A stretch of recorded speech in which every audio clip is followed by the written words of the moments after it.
Oh, di ba? Naka first gear tayo. Eh, oh, second gear. Second gear tayo nang hindi na pumipiga ng clutch. Guys, ito na yung sports bike ng mga tamad. Bakit? Kasi yung mga tinatamad mag-clutch, yung mga hindi marunong, itong sports bike yung para sa inyo. This one is CBR 650R from Honda Philippines.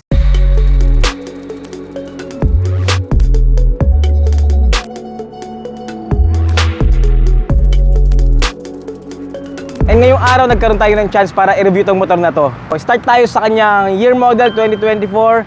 Specs and features almost same pa din dun sa previous generation ng CBR 650R. Yung difference ng motor na to, kung i-compare natin dun sa previous year model, is medyo nagbago na, mas naging aggressive yung kanyang cowling, yung kanyang headlight, mas edgy.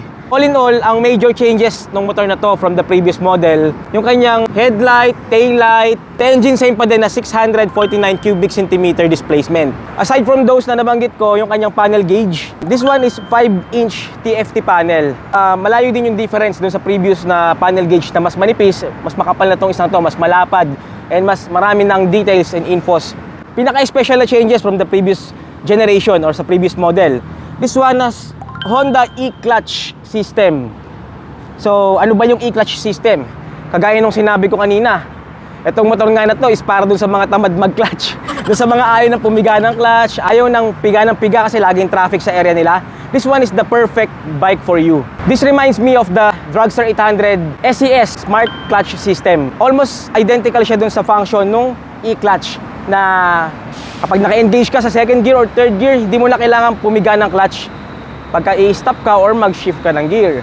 So, yun yung pinaka-latest na technology, up to date pagdating sa mga big bikes. Then sa tail section naman, napapansin nyo, sa taillight is mas edgy na tong isang to. So, patulis na siya kumpara dun sa previous model ng CBR or CB650R na palapad. Mas sporty, and yung kanyang taillight na mas manipis na rin tingnan and mas aggressive. Chassis, same pa din, walang pinagbago. Same dun sa stock pipe, parehas na lahat with the previous model.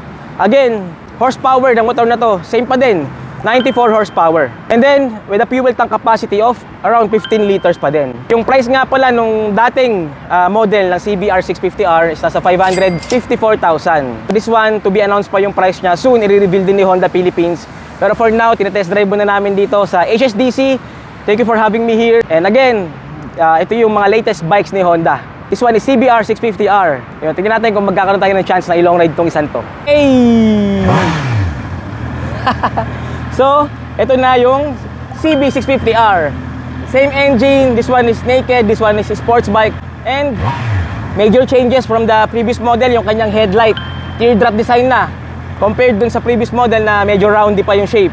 Then the rest, parehas na rin ng specs like horsepower, engine. Again, the major difference from the previous models ng dalawang to is yung e-clutch system. So, bigyan ko kayo sample. Tulad ngayon, nakailaw yung letter A na indicator na yan. So, it means, hindi mo na kailangan pumiga ng clutch pagka mag-shift ka ng gear from neutral. Hindi ko yan pipigain. Yan. Mag-first gear tayo. Oh, di ba? Di ba? Naka-first gear tayo. Eh, second gear tayo. Second gear tayo nang hindi na pumipiga ng clutch. Kaya para sa mga tamad mag-clutch or mga hindi marunong mag-clutch pero gusto ng big bike, ito na yung motor na para sa inyo. Again, from Honda Philippines, Honda #1.